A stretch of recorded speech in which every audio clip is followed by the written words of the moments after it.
अग्निपथवायु.cdac.in पर उपलब्ध है। सूचना और प्रसारण मंत्रालय के केंद्रीय संचार ब्यूरो की ओर से आज पटना, वैशाली और नवादा जिले में युवा उत्सव भारत कार्यक्रम के तहत चित्र प्रदर्शनी का आयोजन किया गया। एनआईटी पटना में कार्यक्रम का शुभारंभ सांसद विवेक ठाकुर ने किया। वहीं नवादा में सांसद चंदन सिंह और हाजीपुर में कार्यक्रम का उद्घाटन भाजपा विधायक अवधेश सिंह ने किया। इस अवसर पर नेहरू युवा केंद्र संगठन की ओर से भी प्रदर्शनी और मार्गदर्शन कार्यक्रमों का आयोजन किया गया। जम्मू कश्मीर में पुलवामा जिले के अवंतीपुरा इलाके में एक बस के पलट जाने से हुई दुर्घटना में बिहार के 4 लोगों की मृत्यु हो गई। इन 4 मृतकों में से 2 कटिहार और एक मृतक पश्चिम चंपारण और किशनगंज जिले के हैं। गुड़ियापुरा इलाके में हुई दुर्घटना में कई अन्य बस यात्री गंभीर रूप से घायल हो गए। दुर्घटना के कारणों की जांच की जा रही है। पटना उच्च न्यायालय ने बेगूसराय के बखरी नगर पंचायत में 5 करोड़ रुपए के खरीद घोटाला मामले में आरोपी मुख्य पार्षद गीता कुशवाहा की गिरफ्तारी पर 11 अप्रैल तक रोक लगा दी है। कटिहार जिले के अहमदाबाद थाना क्षेत्र अंतर्गत चौकिया पहाड़पुर के बदनपुरा टोला में पुलिस ने छापेमारी कर एक हथियार फैक्ट्री का उद्भेदन किया है। मौके से 2 अपराधियों को गिरफ्तार किया गया है। पश्चिमी विक्षोभ के सक्रिय होने से प्रदेश भर के मौसम में बदलाव हुआ है। तापमान में भी गिरावट दर्ज की गई है।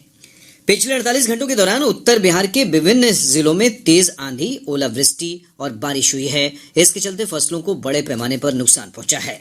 हमारे संवाददाताओं ने बताया है कि मुजफ्फरपुर, पूर्वी चंपारण, पश्चिमी चंपारण, सीतामढ़ी, शिवहर, नवादा और गोपालगंज जिलों में फसलों को अधिक क्षति हुई है। मुख्यमंत्री नीतीश कुमार ने ओलावृष्टि से फसलों और घरों को हुई क्षति का आकलन कर लोगों को शीघ्र राहत पहुंचाने का अधिकारियों को निर्देश दिया है। इधर मौसम विभाग ने अगले 24 घंटों के दौरान प्रदेश के अधिकांश स्थानों पर हल्की से मध्यम बारिश की संभावना व्यक्त की है। मौसम विज्ञान केंद्र पटना की वैज्ञानिक नेहा कुमारी ने बताया कि इस अवधि में तेज हवा के साथ ओलावृष्टि और वज्रपात की भी आशंका है। केंद्रीय मंत्री अनुराग सिंह ठाकुर ने मीडिया का आह्वान किया है कि वे फर्जी खबरों और भारत विरोधी पूर्वाग्रहों से निपटने के लिए प्रभावशाली तंत्र सृजित करें। उन्होंने कहा कि भारत में लोकतंत्र का चौथा स्तंभ मजबूत और उज्जवल है।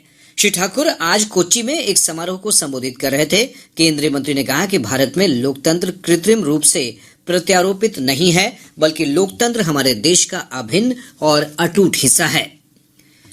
तमिलनाडु में बिहारी मजदूरों पर हमले का फर्जी वीडियो बनाने और इसे सोशल मीडिया पर वायरल करने का आरोपी मनीष कश्यप ने पश्चिम चंपारण के जगदीशपुर ओपी में आत्मसमर्पण कर दिया। उप महानिरीक्षक जयंत कांत ने बताया कि आत्मसमर्पण से पहले आज सुबह आरोपी के मंझौलिया थाना क्षेत्र के महानवा डुमरी स्थित आवास पर कुर्की जब्ती की कार्रवाई की गई। बेतिया पुलिस ने आरोपी को पूछताछ के लिए आर्थिक अपराध इकाई ईओयू को सौंप दिया है। ईओयू की टीम फिलहाल आरोपी से पूछताछ कर रही है। पूर्व उप मुख्यमंत्री और राज्यसभा सांसद सुशील कुमार मोदी ने कहा है कि राजद अध्यक्ष लालू प्रसाद के खिलाफ रेलवे में जमीन के बदले नौकरी मामले में प्रवर्तन निदेशालय की कार्रवाई राजनीति से प्रेरित नहीं है। पटना स्थित भाजपा प्रदेश मुख्यालय में एक प्रेस वार्ता में श्री मोदी ने कहा कि इस मामले में एफआईआर महागठबंधन की सरकार आने से पहले दर्ज की गई थी। उन्होंने कहा कि मामले की जांच तभी से चल रही है।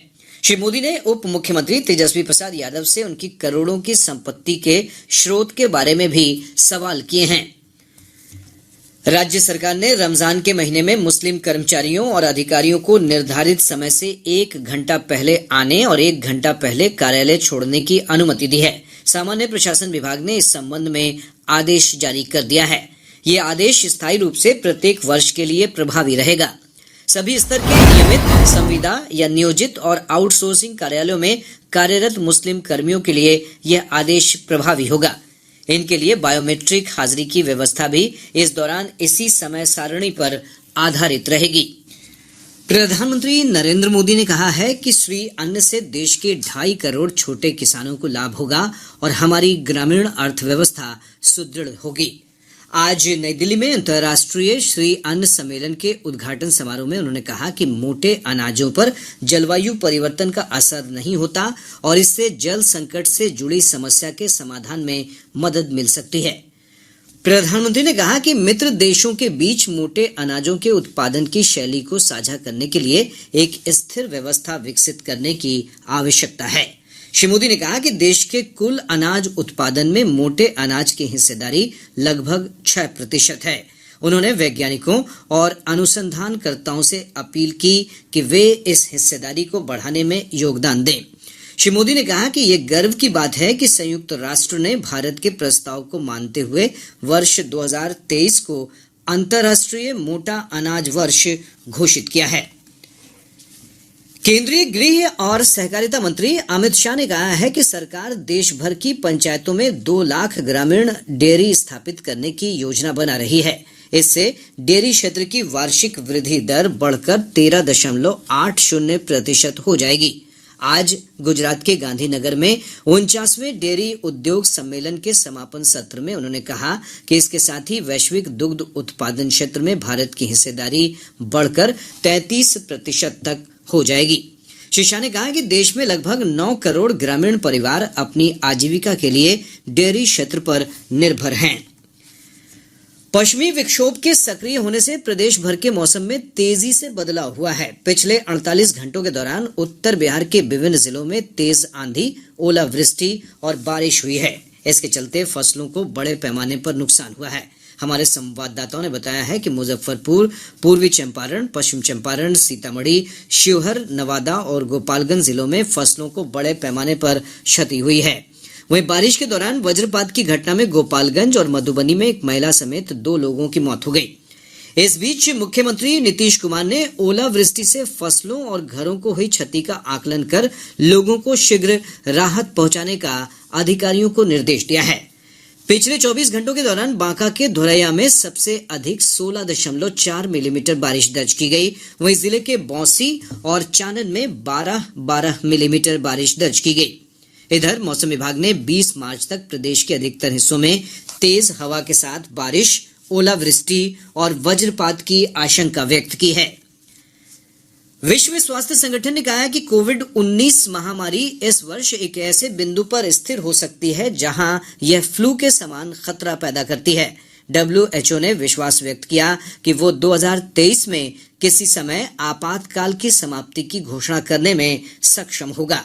WHO के प्रमुख टेड्रोस अदनोम घेब्रेयेसस ने कहा कि दुनिया महामारी के दौरान किसी भी समय की तुलना में अब बहुत बेहतर स्थिति में है।